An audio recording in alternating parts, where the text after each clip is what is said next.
Hi, my name is Tracy Carpenter, and this is my Data Meeting number 2 presentation for Team 1.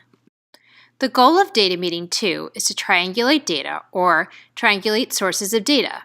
Each new piece of data my team examined contributed to us gaining insights about the initial pieces of data we reviewed. The new data sources also helped us start to build an overall picture of what is happening with teaching and learning. Our team did a bit of work before we met for our meeting. We decided to use Basecamp to host our meeting again. We had used Basecamp for Data Meeting 1 and found it fit our needs. Basecamp allows us to have synchronous and asynchronous conversations. Basecamp also allows us to upload, view, and organize our files. For Data Meeting 2, our team member Sarah provided us with a collection of data.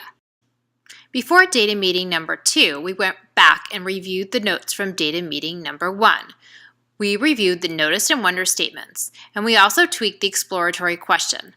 We wanted to make sure that the question addressed considering new instructional strategies.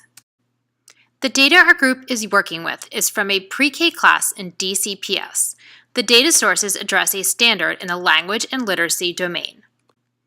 The data artifacts that I examined are assessments conducted through observation on language and literacy. The activities assess phonological awareness.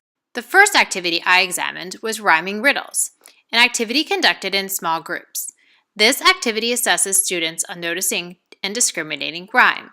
The student data shows that a little more than half of the class can fill in the missing rhyming word and spontaneously generate new rhyming words. While the other students did not perform as well as the group who did notice and discriminate rhyme, they have moved beyond the previous color level. The second activity occurs during whole group instruction. Clap a friend's name with me assesses students on noticing and discriminating alliteration. Most students hit the target level. One student struggles, 2 students perform slightly better than the others, and 1 student performs at a higher level. The third activity, leaping sounds, assesses the same standard as the second activity, notices and discriminates alliteration. Where most students performed on the same level in the other activities, student performance varies widely here, with some students not performing as well and other students performing higher than in the other activities. Assessments for these activities help to further inform what our team noticed and wondered about in the initial data. I feel that assessments from these activities do show learning gaps. However, considering that these assessments were conducted in small group and whole group instruction, and none through individualized assessment, I only rated the significance a 3. This data also helps to identify instructional gaps. I feel that our data meeting number 2 was successful, although we did have some confusion at the beginning of the week regarding how to obtain artifacts. We seemed to smooth that over and work forward. Our initial data meeting was scheduled for a Thursday. We did postpone it until a Sunday night so that we would have time to review the data artifacts.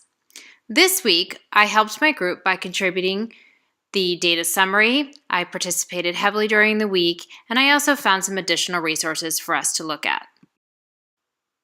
I do think that additional time for our data meetings would have been beneficial, especially for completing the artifact tracking sheet. I plan to propose to my group that we review the content and instructions for Data Meeting 3 previous to Data Meeting 3 so we are all on the same page and have everything we need.